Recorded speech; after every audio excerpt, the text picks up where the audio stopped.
11,000 Ks away, whatever it is, in beautiful Vancouver. And I'm sitting here in Auckland, New Zealand, on what was meant to be, I opened the doors for you and the audience just to bring some sunlight into COVID. And it still blows me away that you and I can speak pretty freely through the push of a few buttons, and hopefully these fat fingers have controlled what we need to control. We can get into our conversation. But Matt, sincerely welcome onto the Nick Roud Podcast, and thank you so much for giving me up your time on Monday afternoon. Absolutely, my pleasure. Thanks so much for having me. I'm a day behind, so the information might be a little bit delayed, but we'll see what we can do. I like that you're a day behind, and I joke with my friends in the UK and Ireland and in Europe, who I'm still in contact through sport and business and stuff like that. You're always behind, and we're always ahead of you here in New Zealand and Australia. It starts the conversation off really badly. I've got a huge love for Canada. In the early 90s, I had the pleasure and the fortune of going up playing rugby in Saskatchewan. And we spent 3 months. I spent 3 months traveling through Regina, Prince Albert, and another state. And we played school rep level. And I got home and I spoke to mum and dad. I was just finishing school, and I said to mum and dad, "I've got to go to Canada." And dad said, "Why?" I said, "It's just stunning. You know, the lakes, the scenery, the environment, the lifestyle, everything as a kid we have, and then as an adult it seems to kind of peter away when we get into business and life." But Matt, it's a country that's really dear to me, and it introduced me to peanut butter and how you actually use peanut butter. So I know sincerely from the bottom of my heart, I know I'm in New Zealand now and you're over in Canada, but we're going through a tricky stage at the moment, but you're living in a beautiful country, and I'd love to understand a bit more about you, your story, your background, and just really share a really good, insightful conversation for all of those 16,000 subscribers around the world that tune in every now and again to what me and you potentially talk about. So thank you so much. Yeah, my pleasure, Nick. And I think one of the things that I've experienced from my travel to both your country and Australia was the similarities in culture. Very warming, very welcoming cultures. Mired in tradition. Everyone always looks at what's going on somewhere else. I've had a lot of dealings with sport people in New Zealand, a lot of great people doing some great things. And I love your ability to lead. It's not, it doesn't make it, everyone thinks they have an advantage because they're bigger. Some people think they have an advantage because they're smaller. At the end of the day, it's just people trying to do the right thing. So I've taken a lot from people in New Zealand, especially in the sports sector. Especially from your great sport of rugby, and also Australia as well. So it's a pleasure. Tomorrow I'm having the pleasure of speaking to an Olympian. He's done, I think, 9 Olympics as an athlete, now as a coach, as a mentor, and as a high performing sports coach to a lot of the elite sports people. I'm going to connect you guys up in person when the time's right, because I think you guys will kick off really well and have a great conversation as well. And he's doing some great work around his PhD and studies into science and the well-being and the mental mindset of elite athletes. And I'm trying to kind of dissect that down into, and this is a big story for hopefully you and I can kind of congress through, is you get these elite sports stars around the world or elite athletes around the world, and they've got coaches surrounding them and they're helping them and they're enabling them, inspiring to be better. And part of his work is really, well, how does that transition out to the business world? How's that transition out to CEs or chairs or boards and etc. But we'll get onto that later. And I'd love you to connect, because I think you and he will have a lot in common. You've been down, have you visited, because you did a short kind of bike ride or something across Australia, or tell us about that. It was a great opportunity. The full story is, in our personal training business, we had a client who showed up late, chronically. So he'd be late every year, and that's a no-no. You're right. So what we used to do is punish him, and we used to put him on the step mill. There was a step mill, and it was just this gauntlet to hell. And for every minute he was late would be 2 minutes on the step mill. And one day we decided to do what we should have done in the first place, was ask him why he was late. And he said, "Listen, Matt, the reason I'm late is because I have to be awake at 11, 2, and 4 o'clock because I've got a daughter with type 1 diabetes and I have to check her to make sure that she's still alive." So feeling like an ass, we quickly shifted from punishing every single time he was late to, listen, how can we support you? And he said, well, I don't really know, do you want to do this gala event, this fundraising gala event? And I said, I think we can do better than that. And let's combine what we're good at and our skill set, which is physical activity and getting people together, with what you need, which is a solution and more research and studies and funding to try to find a solution for type 1 diabetes. So let's ride across the country of Canada and we'll raise $1 million. And he said, there's no way we'll raise $1 million at one of these events. It had never been done before. And in 2007, we did just that. And we raised over $1 million and it kept going. So then 2 years later, we got asked to come to Australia and do the same thing. So ride from Cairns to Melbourne in as short a period of time as we could and raise as much money as we could for same thing for JDRF in Australia. So great opportunity, great excuse, if you will, to go down and visit that great country and tour the countryside in RVs and on pedal bikes, and from one end to the other. It was just an amazing experience. So that's the full Nick story. and I have spent some time in Australia, and we had the pleasure. I proposed to Nicola up in Port Douglas, up north of Cairns, and we did the coastal route flew into Melbourne, and went in an RV, or I think we had a rental car. And we drove up the coast. What a beautiful route! And Ironman Cairns is over there, and one day in the not too distant future, when we can get across different parts of the world, that's certainly on a to-do kind of thing from my side of things. But yeah, how do you go? Firstly, how did your mindset take you from, let's raise some money? And I love that insight into your thought already. It's about, how can I give? How can I help? How can I share and inspire others? And if that brings some dollars, happy days. Where does that mindset switch on from being a human, being a dad, being a husband, a partner, etc.? Where does that go to, now I want to give something back? How early in your childhood, how early in your life do you feel that started? Yeah, you know what? That's a great question. That started for me pretty much after high school and getting into university, and knowing from my experience in sport and athletics and what it did for me, I wanted to pay that forward to as many people as possible. And I was fortunate to have some good mentors and role models. So giving back has just always been in the DNA, because in my opinion, the more we give, the more we get back, and by every sense of the term. And it's interesting in business, when you get into business, the focus is always on, getting as much money as you can, raising and making as much money as you can. And that seems to trump the priority. And kind of what I would say is, it's not natural. It's a totally different, it's the same mindset, but it's the exact opposite. It's the abundance mindset instead of the scarcity mindset, where you're trying to hoard all the information and covet everything. The abundance mindset is sharing, and let's just bring as many people along for this journey as possible. And eventually it's going to pay dividends, huge dividends. So it started for me really early. Childhood. I spend a lot of time with my execs when I'm coaching them. I coach CEOs, senior executives, sports coaches around the world, particularly here in New Zealand, Australia. And I spend 6 hours with these guys and girls, and really get kind of a chemistry. Is he or she going to connect with me? Am I going to be able to connect with them? Am I going to be able to enable them? And are we going to spend a year together and have some fun? Because ultimately, business is at the very pinnacle. It's a lonely spot. And it's one thing we've all spoken about as business owners throughout all our journeys, is how lonely and independent sometimes we feel when we are. And I spend 6 hours with these guys just to get to know them and understand where their makeup, what was their childhood, what was their schooling like, what was university, what was education like, all the questions that we want to just put out there and understand, so we can then enable them to move forward. If I take you and look, when I was prepping for this call, it's the first time ever, and I've done a number of podcasts since 2016. It's the first time I look at somebody's bio and I go, shit, this is 3 or 4 podcasts. We've got an hour to talk together today because you're a busy man and you've got things to do. And I'm looking down the kind of bio, and I've got Ernst Young Entrepreneur of the Year 2010, Canadian's top 40, under 40 winner 2006, TEDx speaker, congratulations. All these things. Then you've got the charity, then you've got the athletic side, Guinness World record holder, fastest bike relay across Canada.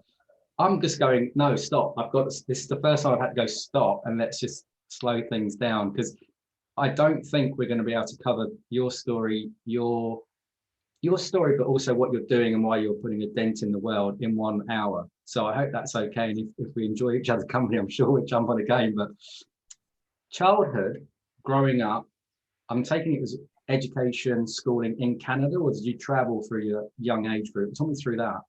No, it was in Canada. Yeah, and I got a life education. I got 20 years of life education in a small time. So Nick, let me tell you about it, and I'll be completely transparent. Obviously, I first of all found out that I was adopted on the school ground. So I was in kindergarten, and it's amazing the things that you remember. And a kid came up to me, and we were having some kind of an argument over something, and he said, "Well, you're not really your parents' kid anyway. Your real parents didn't want you." So I didn't know what adopted meant. So I marched home and I said, "What is adopted? What's going on here?" I was told that I'm not your real son.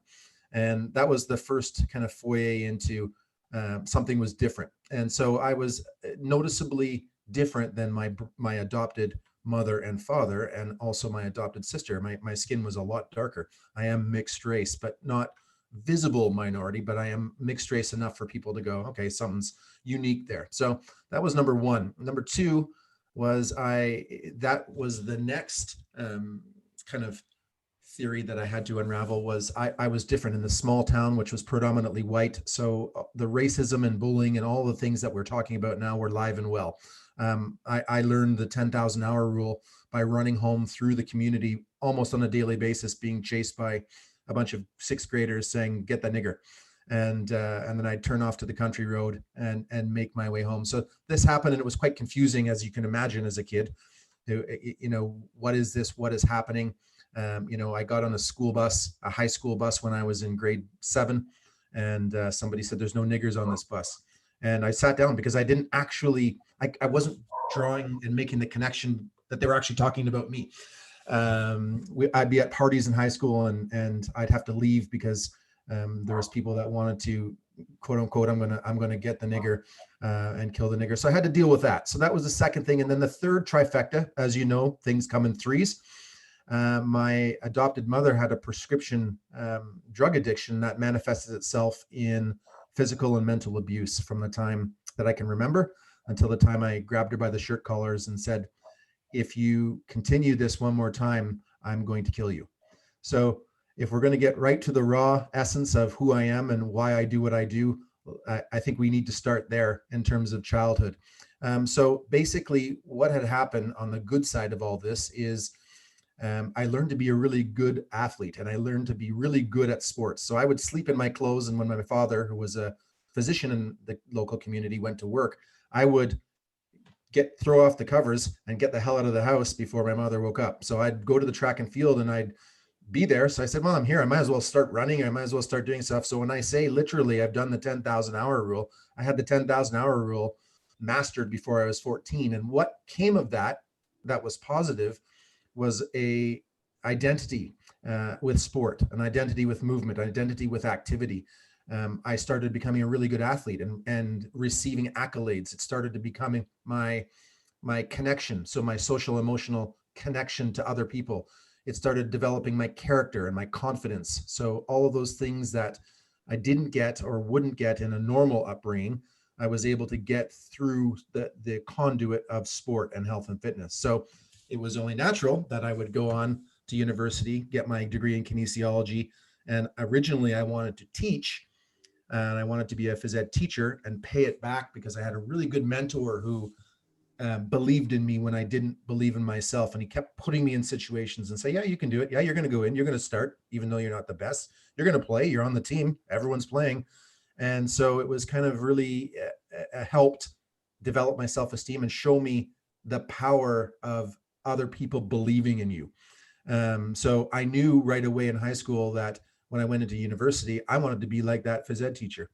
The caveat being that when I went through university, it started to become, it was in the era of the too much time for the parents who were fighting all the battles for their kids. It was in the era of exhausted physical education teachers in the teaching system who kind of shifted from, you're not really going to get rewarded for doing that above and beyond. So just do the bare minimum. So fortunately, in one of our placements, one of the graduate teachers took me aside and said, Matt, you're entrepreneurial. This isn't the place for you. You will blow this place up, or this place will blow you up. You've got too many ideas and too much energy to be here. And I'm not saying that disparagingly, as you well know, Nick. There's different people and different skill sets for different jobs, and none are better or worse than the other. None are more or less important, but it wasn't my calling, and it wouldn't have been the right fit.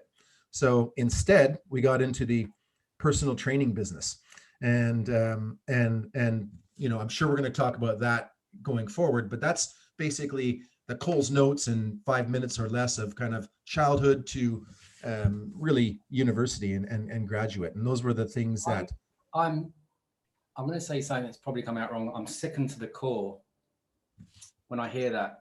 And, this podcast isn't about a Q&A. It's about let's have a chat and a conversation and see where it goes. And when I hear that, I resonate with being bullied as a child.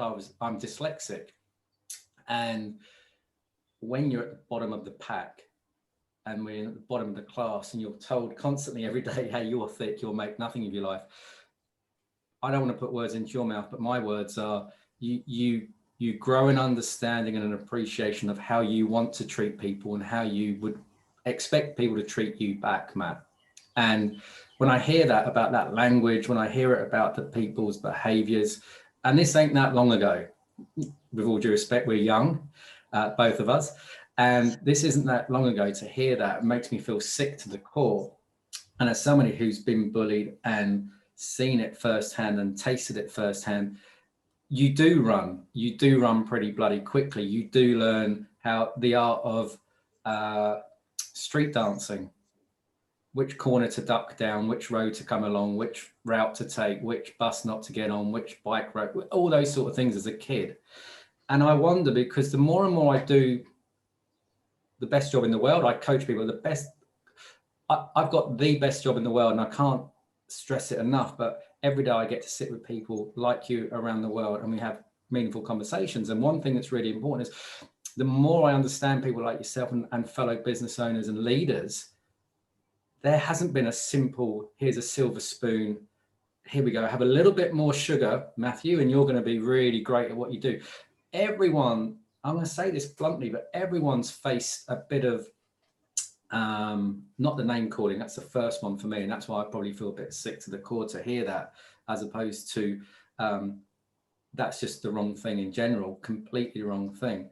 But when I look at my clients and look at people I speak to, there's 3 traits that typically come through to me in that 6 hours of spending time with people. Is dysfunctional family. And I don't mean the word dysfunctional that their mother or father was beating the kajibas out of them or they've been abused. I haven't faced that. But when I use the word dysfunctional, they've either moved locations in their country of origin or schools, or their parents have moved jobs, and that's meant them moving into different schools and then had to find new friends and new mates and new identities. Or, they've been bloody lazy, highly gifted individuals that their teachers, their coaches, their mentors at school, their mates going, God, Matt, Nick, or whoever, Sally, you're throwing this away. You've got all these gifts and talents academically, but they're just sitting there. And I don't want to do a pose, but their heads back, they're leaning back, and they're just rocking up to their exams and getting straight A's, and then whatever happens. So typically I've seen my clients, I don't know what this is like in Canada. I'd be fascinated to find out some insights into entrepreneur business owners or leaders. What are their traits? Are there any themes or any little nuggets that are coming through? Because from New Zealand, that's what I'm seeing. 90% of my people that lead businesses, it ain't a straight route. No, and it's such a good point, Nick. And I mean, one of our taglines was challenge, adversity, victory. And we had that as our tagline because there is no authentic victory, not a real authentic victory in the absence of adversity. There is none. And there's no adversity in the absence of a challenge. So when we try to flatten that out for people, whether it's well-intentioned or not, what we're doing is we're creating these contrived victories. And I think anyone, to your point, that picks up a news article or reads a bio about somebody that's super interesting, wow, did you read this? It's all about some adversity that they've overcome. And holy smokes, I could never have done that. Whether it's some of the top athletes in the world, whether it's some of the Richard Bransons in the world who also battled dyslexia, whether it's, anyone that you read about who is at that level, the Elon Musks who were immigrants to the country and decided that, hey, there's a better way of doing this. It is that challenge, adversity, and victory process that really defines kind of who you are. And it doesn't matter what level you are, super successful or not. But what I've found is very similar to you. A lot of very successful people have, unfortunately or fortunately, had to manage that adversity really early in their life. And just like you said, that's when they learn how to bob and weave. That's when they learn how to street dance. So by the time you come out of university or your secondary education and you get hit with something, it's like, that's nothing. You got to work damn hard to show me something that I haven't already seen and coped with before I was 10 years old. You're going to have to work really damn hard. So I think it's such a good point that you make. I like that. I like that analogy around learnings and stuff as a child. And I don't want to dwell too much on it, but I'm so interested in your story and how you get to today, March 2021, and then where we're going in the future, or where you're taking yourself in the future. But did you have anyone in your childhood that you looked up to and went, he or she's a good dude? That's a good bugger. That's a good person, whether they're related in the family, mates, teachers. Did you have anyone around you, Matt, that you could kind of think back in your early teens going, yeah, that's a good, that guy or girl's doing some good stuff? Anything like that?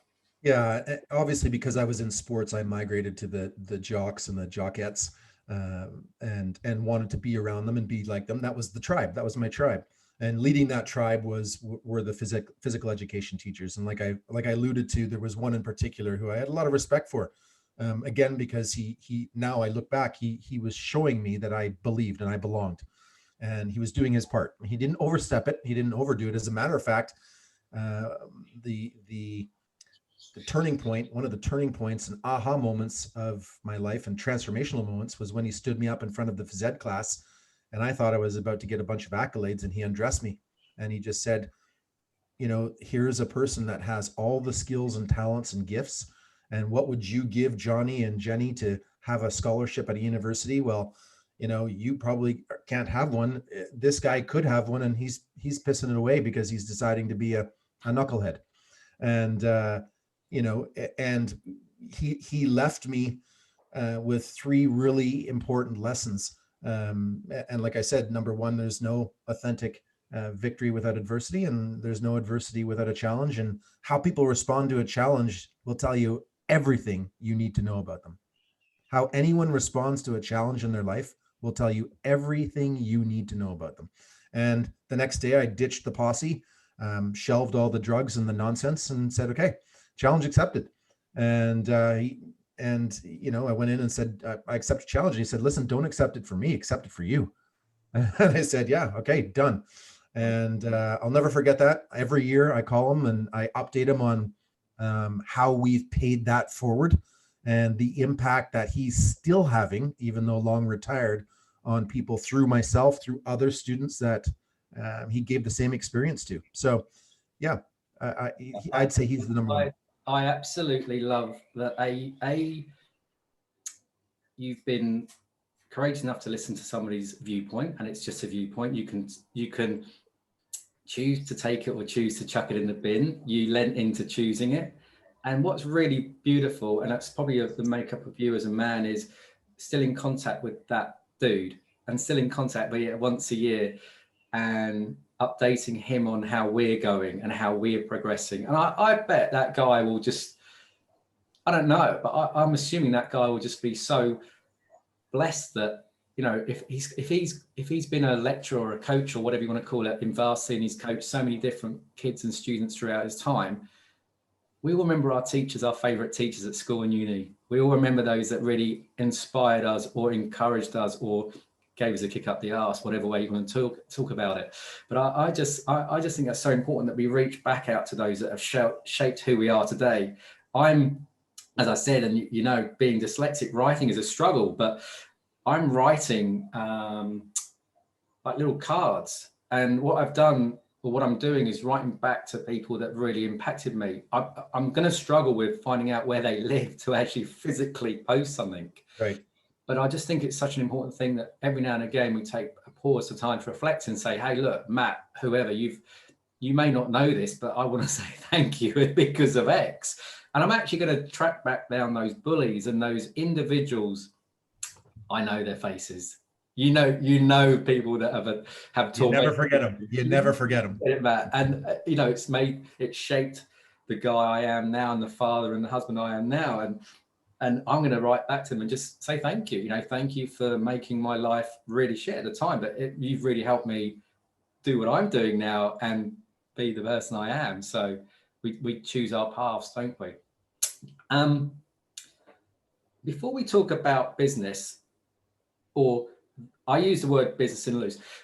I love what I do. I clearly know you love what you do, and everything else that goes around you is going to be laid out there. But before we talk about the word business, where's your head at today? When we look at around the world, there's trauma, there's people passing away, there's a disease that's out of control, there's things all over the place, and there's governments trying to look after their people and the civilization. Where are you at right now in 2021? How are you feeling about stuff right now? In terms of the worldview, I'm concerned. I mean, this is a big deal, and this has impacted people. People are hurting. A lot of people are hurting a lot.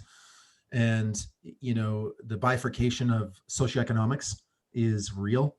Those that have the means are less impacted than those who don't have the means. And I think that gap is going to continue. That's not good for any civilization. I think that, people are struggling economically. This is the kind of mid-level blue collar jobs. Are they going to come back? The uncertainty, the nobody knowing. So I think that's unnerving for people. On the other hand, I think it's a fantastic opportunity. I think we were going on this runaway train, and it was just free market capitalism starting to cannibalize itself. And we needed to take a pause, and we weren't going to do it unless something outside of our nature forced us to do it. So I think on the positive side, it has lent itself, if people are willing, to a lot of reflection, a lot of reprioritizing what really matters, a lot of soul searching, a lot of appreciation for the things that really matter. We got caught up.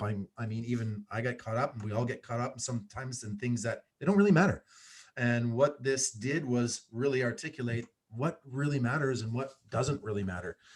For us, it gave us a time to be with our family again. Our kids had gone off to uni, and then they had to come back because it was shut down. And that was great, Nick, because it gave us an opportunity and gave me an opportunity as a parent who took their job very seriously as a parent. I was there to parent. I'm not negotiating with 16, 17-year-olds that have no basis of reference for what they're arguing. My job, is, whether you like it or not, is to guide you based on my knowledge and expertise and experience. So it was a great opportunity for the kids to come back and experience us outside of a parent role in more of a supportive role. And it was interesting. Our kids kind of asked to do that. And I'm like, you don't have to ask me anymore. You're an adult. So it just changed that dynamic. And that was positive, because you don't usually get that, because they're gone off and they're having their own lives. And then they have to unpack all that later and try to understand it later. But they were able to unpack it right now. And we were able to unpack it together. Kids, Matt, excuse my ignorance, but how old are the kids? 19 and 21. So really shaping their life, their learnings, I'm going to use the word mistakes, but we all have mistakes we wish we probably didn't do or did do, and those learnings from that. I think parenting is the hardest job in the world. I've got a 5-year-old and a 3-year-old. I'm 46 now, so a late bloomer, a late developer to the party. And I choose to work from home. I've got a 20-foot shipping container sat in the front of our section here in Auckland, New Zealand. And every day I have the kids running around the house if they're not at school back here, and they're in with my clients and they're part of the business, and it's all about the kids. And someone said to me the other day, a client said, how do you get your work done with the kids. And I said, no, you're not getting it. The kids are the priority. The work is just something else that enables things. You know, Right. I came from a beautiful, loving family, and growing up in a family that we just had, it was a great childhood. It was a really cool childhood from a family point of view. School, different conversation. But I think as parents, all we can do is, Louis, he's a 5-year-old boy, and he just wants to climb trees and see how far he can go till he breaks himself. Right. And we've got friends that sit there on the deck out the back, and they're going, oh, should he be that high? And I'm going, look, we've had a chat. He's only 5. He knows that if he falls, it's probably going to hurt him, but I can't be standing over him, watching him to hold him. And I want him to encourage him to climb that little bit higher, Matt, just to try that little bit further up the branch and just see one day it will break. And then he'll learn how to get up, dust himself off. And because that's life, isn't it, Matt? You've got older teenagers that have come back to the mother nest, as we call it. And, probably the biggest challenge is, where do we leave our groceries? Where do we leave our food? What fridge do we open up? Can we use your salt and pepper? And those kind of arguments that happen. I don't know, but is it more of a friendship parenting now as opposed to a parent of, let me kind of show you and let me kind of help you along the way? Is it more of just a 2 ears, 1 mouth conversation now with your kids? Yeah, absolutely. And you hit the nail on the head. We're moving on from don't do, here's this, here's that, to your responsibility. And our kids have responded well because we did the exact same things that you're doing. And in fact, I know this is not the conversation, and this could be an entire podcast unto itself, but what they did notice was that the friendship groups that they had in uni who didn't and weren't able and permitted to climb that tree on their own without their parental support really struggled, because eventually everyone has to hit some adversity, and that fall from grace, the later it goes, the higher the cliff, and the longer the fall, and the more severe the consequences, but mentally too nowadays. So it was really good because we had prepped them with that, and why we were doing that, why they didn't need an iPhone in grade 8. We were the last parents to do that. And it's like, Dad, come on, everyone's got one. Dad, what's this? And I go, yeah, you know what? When you can afford to pay for all your data, then you can afford to have an iPhone. And it's not going to be from a magic allowance that you just get for showing up, because that's not how the world works. And, it kind of goes back, and Nick, and ties into your conversation of the two camps of thought during the pandemic. And if that's your mindset, the mindset that we're talking about right now, then the pandemic is just another opportunity. It's an opportunity more than it is anything else. But if it's not your mindset, then the pandemic is doom and gloom and the world's over and oh my God. So it's exactly the same thought process, but exactly opposite. So I think it just ties in nicely. And our kids are, they're seeing it. They're seeing the struggle happen with the technology, with the pandemic, with the loneliness, with the lack of parental support. And, what do I do now? Because they've never had to figure it out on their own before that. And to me, that's the biggest service we can do as parents is, our kids should be exploring as many things as possible, good and sometimes even bad, while they're in our care, so that the fall is cushioned and they're there and they know they're supported, rather than out in university or in their first career or in life going, what do I do now? And maybe not having the courage to come back, or even the connection with their parents to want to come back and have that conversation. So it's been great. And I agree, same page. I think we're going to have far more conversations than what we're having today. And I want to kind of shift the conversation. That was the longest introduction to a podcast ever. And great just to get a sense of where you're at today. And I really appreciate that for the last half hour. Can we talk business? Can we talk about what do you do day to day? I'm not going to say 9 to 5, because we all know this gig ain't a 9 to 5, but what is your love, and what are you actually doing in this world that is making you, I'm going to use the word on edge from a business point of view? What is it you actually do every day? I help create leaders who create better leaders. That's what I do in the context of sport. So basically what we do is we've taken our 20 years in the business, private business, where it was the personal training business, where it was the me equity. It was all about the celebrity guy or gal with the six pack. There was nothing consumer centric about it. And like I started to tell you, we created a whole business around that. Had kids, got into the youth sports scene, and then we saw, hey, this is the exact same thing playing out again. This is all about the celebrity coach. This is about the celebrity organization with the celebrity parent and their celebrity Olympian. And that's just not the reality of the world. And it's being sold. So where sport used to be something where communities could come together and people could come together and everyone could have a happy place, it's actually starting to fragment and being pulled apart. And we treat people like in intellectual silos. So what I do now for the organizations that are ready, willing, and able is I help them with tools, knowledge, and resources to create quality sport experience for as many as possible to thrive as long as possible in the best environments possible. Great summary, gives me great context. Is that individual to the individual sport person or the people around that sport person? That's every sport stakeholder. So anyone that's involved in a sport, from school, varsity, socially, recreational, elite, Matt and the crew come on in and help that leader. I love that word because we're all leaders in our own right, depends on how you want to embrace the word or what type of you to give yourself. But you come in with your crew and you bring in some evidence, you give them some tools, the resources, the support, the love, the nurture, the whatever you want to call it, to allow them to be better leaders. Yeah, absolutely. So athletes, parents, coaches, officials, administrators, physical educators, all those are the main stakeholders in our sports system, whether it's in schools, in parks and rec, or in youth sport organizations. Really, it's a focus on the youth sport system. And the reason why, Nick, is because I come from a franchise business. So we had franchisor, general manager, franchisee, and I'm going left to right. We didn't have a hierarchy. That doesn't work. And so we had, each one of those roles had two primary responsibilities. Franchisor, promote the hell out of the business and create the operating system that makes it as easy as possible for the franchisees to have success. Their definition of success.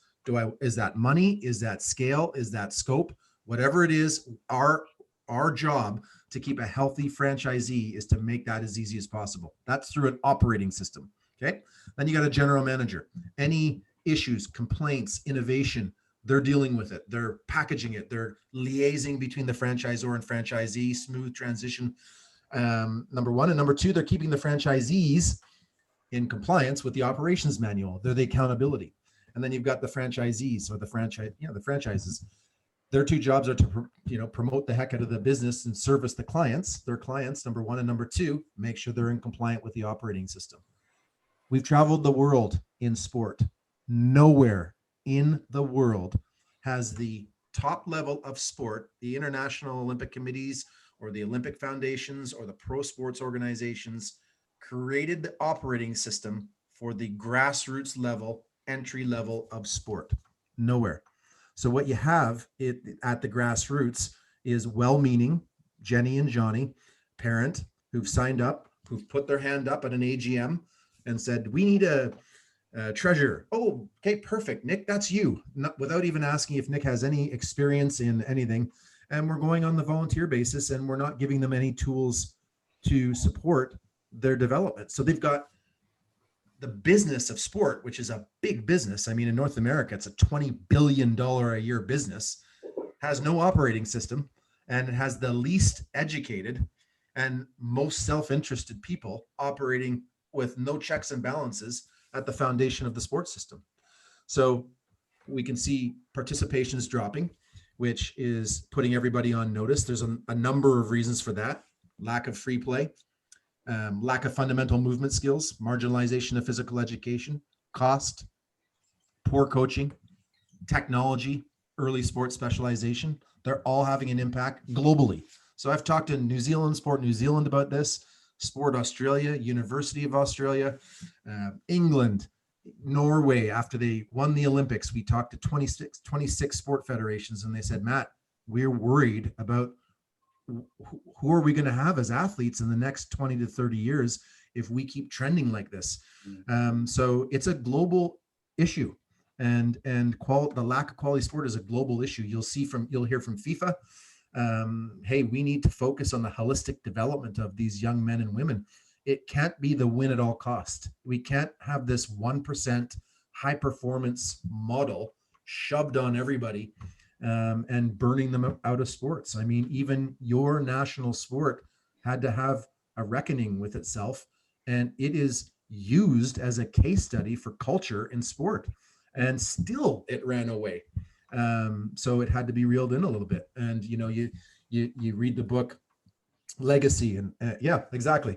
Exactly. If anyone's listening into the podcast and not seeing the video, if for those visually inclined, James Kerr wrote a wonderful book, which Matt was just alluding to Legacy, what the All Blacks can teach us all about business and life. And if anybody is interested in a topic as such, and around the world, people can look at an All Black, look at the symbol and what goes behind that. I'm not going to use the word badge, but from the guys and the girls that play for the All Blacks or the Black Sticks or the Silver Ferns, etc. Read the book from James. It's just a great insight. And Matt, what you touched on just then, I'm no expert in the field of sport from any level apart from an avid participant and a holic, as they call it, on certain endurance events. We'll talk about that another time. But there's a big thing here in New Zealand, and you've spoken to Sport New Zealand, you've spoken to many people around the world, and I'm sure this is not speaking out of school, but two things. Technology is taking children's interest out of Louis' conversation. Go and have fun out in the garden, mate. Go and play up the beach. Go and play in the woods. Go and climb. Go and do something. Just let's move together. Technology. And the second part is because parents that maybe have played at a certain sport level or been a certain level of sport, there's a pressure they push through into their family potentially and push down on their children. And sometimes the kids don't want to do it. We look at, I played at a certain level, but I look at what Louis and Willow are doing as parents, and I'm going, just do everything, try everything. If it's your Jandra, go hard, and I'm gonna hold your bag or your paintbrush or your screwdriver, whatever you want to do in life. That's what I want to do. But there's so many elite sports stars around the world. You probably watched Tiger Woods. You probably watched Agassi. And the parents are actually changing the child's mindset into how they enjoy sport. Sport was, to me, I don't know about you, but it was to run around with your mates, have a wicked time, win, lose or draw, and then have a joke and laugh afterwards with people that are now friends.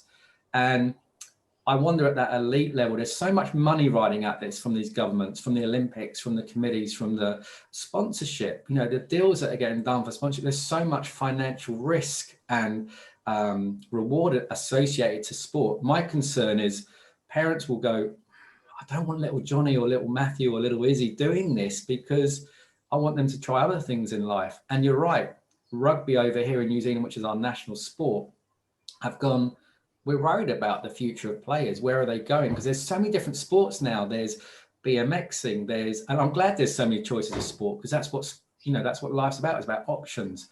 But that stereotypical bread and butter end of the Olympics, you look at go back 30 years in Olympia history, and it was judo, wrestling, whatever, track and field. And now they're bringing in breakdancing and all sorts of things, which is great when audience participation. It shows that they're trying to evolve, but it comes back to the fundamental thing is who's going to want to do this in the future?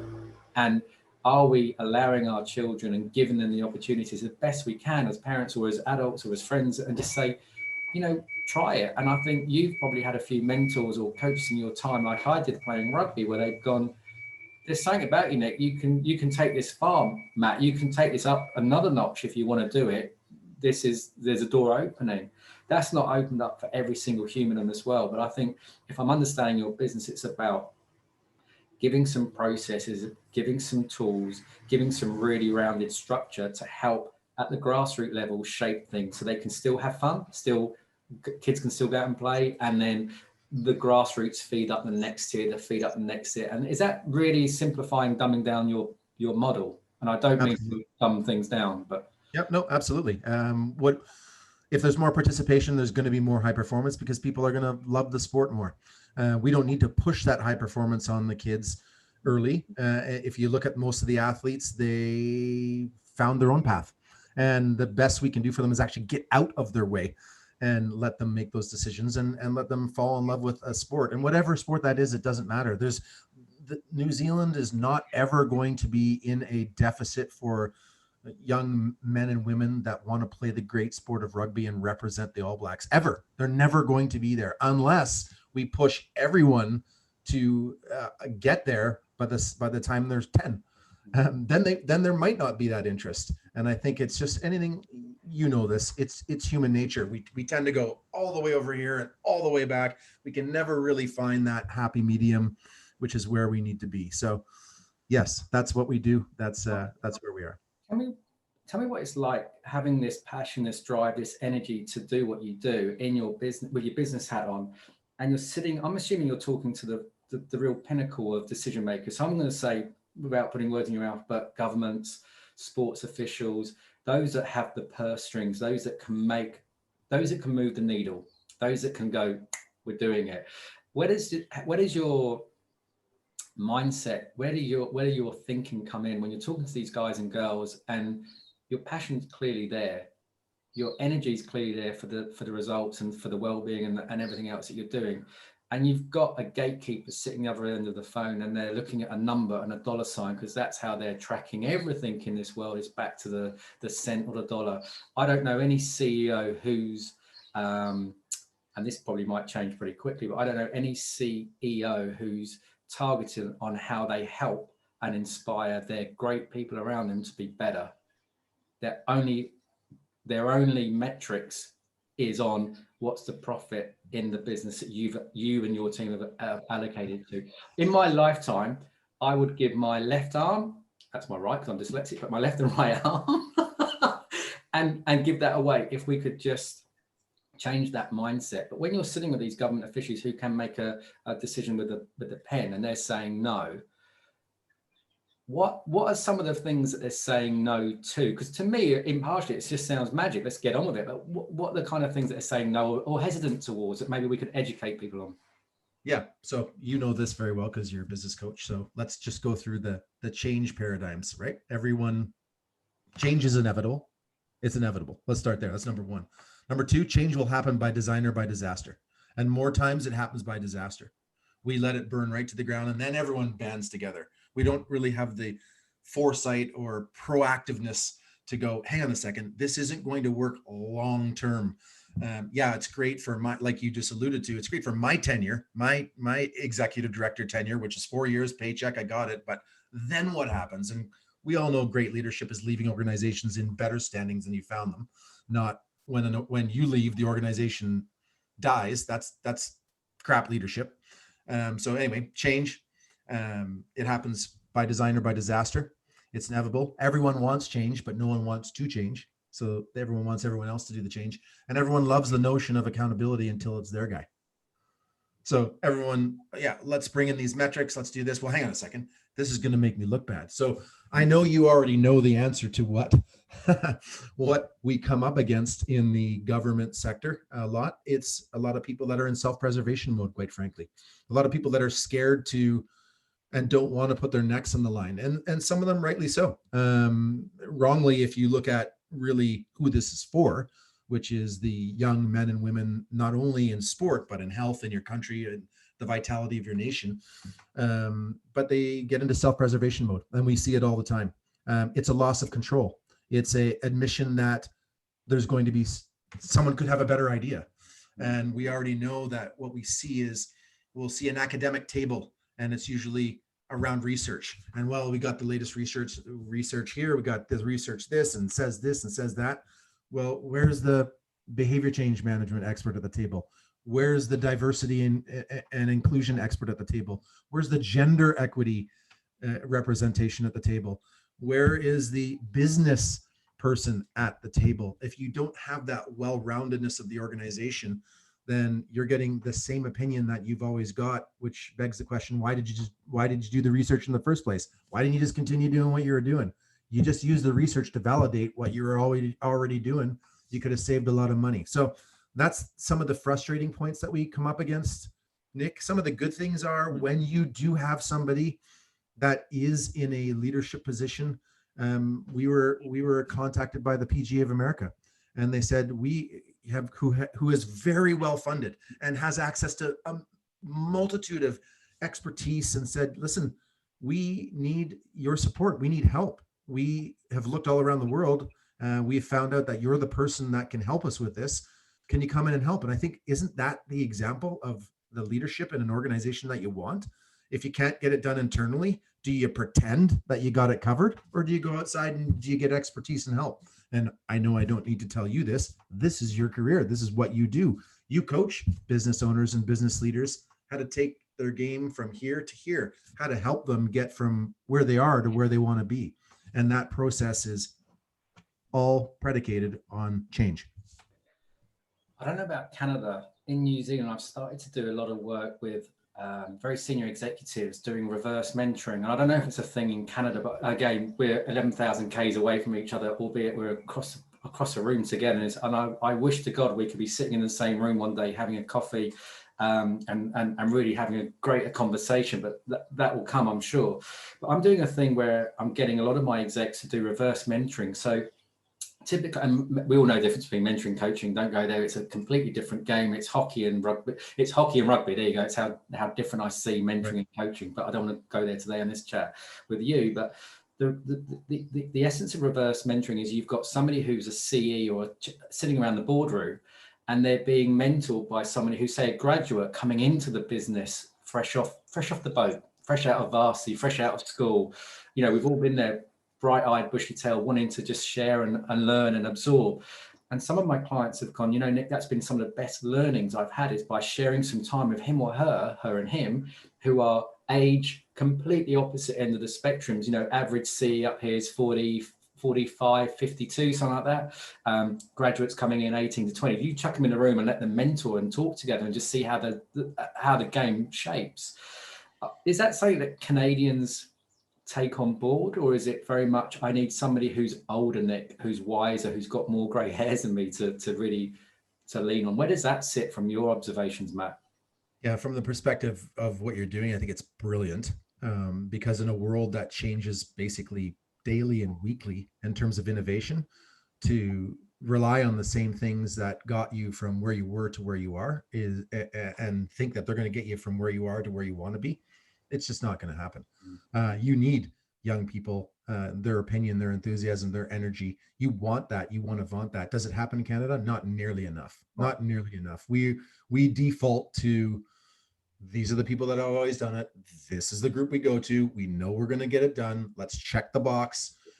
Yep. Tick. Got it done. Yep. Did the study. RFPs. I've been in organizations where requests for a performance or proposals have been front-ended and said, hey, the RFP is coming, get ready. And then I'm like, is this how this works in this sector? And the one organization gets prepared, and then they submit it, they get feedback, and then 3 weeks later, the actual RFP comes out with you got 3 days to reply. And of course, that one organization surprisingly gets the RFP. So unfortunately, we've still got some habits. Fortunately, we've got some opportunities. I'd say those are gaps, but the bright side is they're opportunities, because they're not going to take us to where we need to get to. And I'm sure you come across this in your coaching. There's people that are great at getting from the ground floor to the fifth floor. There's people that have a different skill set to go from 5 to 10. And then there's a completely different skill set that goes from 10 to the penthouse. So what's going to get us to the penthouse? And it's funny because we always hear we want best in class. We need best in class, but you want best in class with minimal leadership and dollars. It's not connecting. I think in our lifetime, and I say that respectfully, it will. I hope we leave this world where things are being a bit thought through, as opposed to this is how we've always done things. I love breaking rules that aren't going to harm people, that aren't going to put people in jail or going to put people in a disposition. But when I talk about breaking the rules, it's about breaking your mindset rules, breaking your thinking habits, breaking those up, because you're right. You may have grown up only enjoying pasta, and suddenly there's seafood, or there's meat. There's so many different things you can try without, exposing yourself. Business for you 2021, and I love what you've shared with us all around the world, and I'm going to certainly put up some show notes and links and how people or guests and listeners can tune in and connect with you after this. But when you look at 2021 and you look at your business, technology is enabling your business to get around the world, or what are you trying to do 2021 from a business point of view, Matt? Is it cement things? Is it to escalate things? Is it to grow? Is it to shrink? Where's your kind of ideas coming around that? Yeah, thanks for asking the question. I think it's basically to engage whoever is ready, willing, and able to engage. And I mean, really ready, willing, and able. We're not, this is our hat. We wear the hat all the time. It's enough talking, and we wear that to all the summits because we actually want to get people doing. We want to move from the talking to doing. And I think, Nick, one of the greatest opportunities that has come out of 2020 and kind of 2021 so far is sport hasn't used the excuse we're too busy because we're in the business to work on the business. And we work with entrepreneurs as well, and we say you can't be, it's important for you to be on the business, and you can't do that when you're mired in the business. So it's opened up a lot of opportunities for us. We're getting called, and our first followers one was the PGA of America, which doesn't hurt, and then Canada, our largest participation sport, which was Canada Soccer. So we're thankful for the leadership in those organizations that said, listen, we wanted to do this. We wanted to do this pre-pandemic. Now we've got more time. Can we get together? Can we start building these things? Can we start building capacity? Can we start learning what we need to do to level up? So I hope that continues. I mean, we're not, Nick, we're not, you don't boil the ocean all at once. Do I wish we could go to the International Olympic Committee and say, we've got a good solution that can help you filter down and be the franchisor that you should be?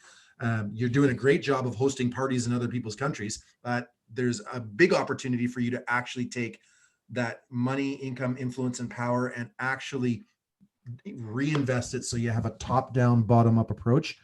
Yeah, sure, I wish we could do that.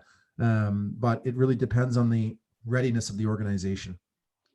And from a New Zealand point of view, those that are listening in, it's those chairs that I know are listening in, those people around the boardroom that are sitting in sport, and we all know where those guys and girls are here in New Zealand. They're some real passionate, diligent individuals that actually do want to look at the world and look at ideas and shape things, because Kiwis are and I'm a proud Pom.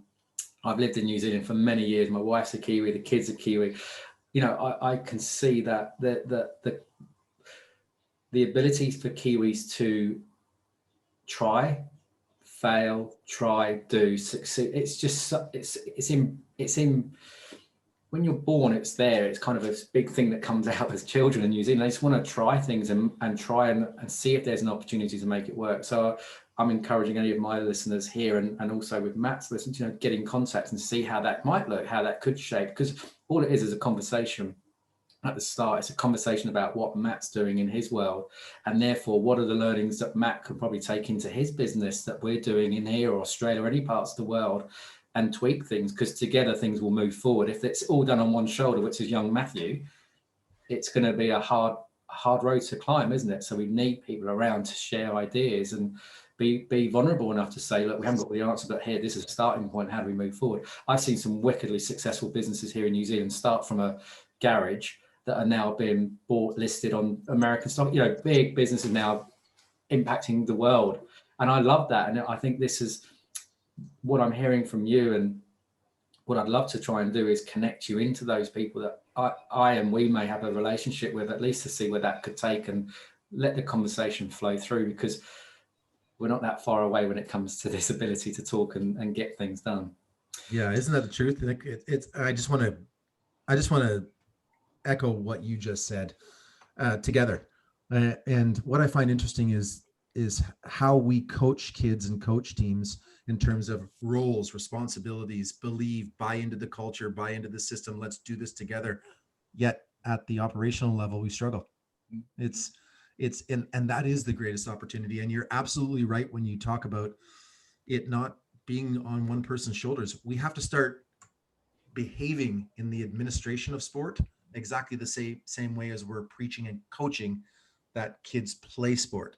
And when that happens, man, look out, because it's not like we're going to go back to where we were. We're going to go to new heights because we're going to harness all the technology and all these great things that are coming at us in 2020, and add it on and make it better.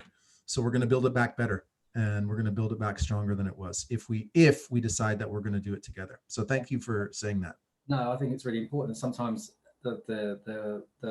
the language we speak gets lost in translation. And one thing around conversation and these long form conversations that I have the pleasure of having is it is meant to spark or ignite somebody to make action and get on and do something and try something and do something. So I reckon we could speak for ages on business, but I want to shift very quickly before we wrap up and, as they say, land the plane on top of the shipping container.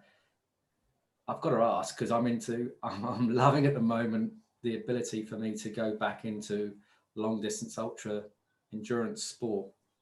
And you've done a couple of long distance things and stuff like that. The Guinness World Record, tell me that, give me what is that about? What was it that you did? And when was it? So you remember the story about the client, Mm-hmm. and we were going to ride across the country and raise $1 million. Well, we decided that we'd actually throw it out there and get some press around it. So we called the Guinness World Records and said, what's the fastest relay somebody has done across Canada? So we had a 5-person relay. Each one of us rode for 3 hours, or between 150 and 175 kilometers in 3 hours. And then you'd swap out and somebody else would go in. So we went continuous night and day across 6,000 kilometers, and we made it in 8 days. And that was the Guinness World Record, nonstop. So basically someone had to be riding all the time from the time we started until the time we stopped, from one coast to the other coast. And that was the outcome. So what was good about that? Like, I mean, listen, the money to the charity, the impact to that client. I mean, that was a father who promised his teenage daughter. I mean, there's nothing more. You can't do anything more as a father than be a Guinness Book of World Record holder for something you're doing to support your kid. I mean, that's the pinnacle, isn't it? So the Guinness World Record wasn't really our flag. It was a byproduct of it all. Oh yeah, and by the way, we raised $1 million, and by the way, you're a Guinness World Record holder. So it just gave more credibility to the story. It enabled us to get a hook for the media as we were going across the country, and it was just a pretty cool thing to do and be a part of with 5 guys. We used to get up in the morning at 2 a.m. and go for a 180 kilometer bike ride at 2 o'clock in the morning, so we would know what it was like to ride in the dark. And riding across the country of Canada, thunderstorms. So literally the rain is we have to tuck in behind the RV and literally you can't see the rider because the rain is cascading over the RV and it's like a waterfall over the rider. It was an experience we'll never forget, and we're just thankful to be a part of it. And again, if you go all the way back to the beginning of how that experience was able to begin, it was with us punishing somebody because we didn't take the time to understand his story, which is, I think, one of the greatest gifts that you and a lot of other people like you are doing with these podcasts in sharing people's stories. There's tremendous, tremendous power in stories. So I just want to say thank you very much for allowing me to share our story with you. I think we could talk for hours more, but I think with respect to your time, I want to ask one final question, and a very short question. They say people that live and breathe sport tend not to get away from sport itself.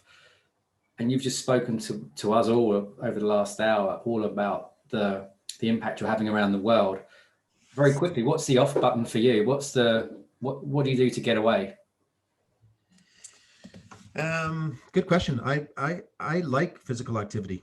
I like what it does. I like what it brings from a mental perspective. I mean, you know my story now, so it's been part of my life. I don't actually know anything different. So for me, physical activity and going out and hiking, biking, and kayaking and mountain biking and doing all of those things, it's not a chore. It's just something I actually do. And in the meantime, process a lot of the things that are going on business wise.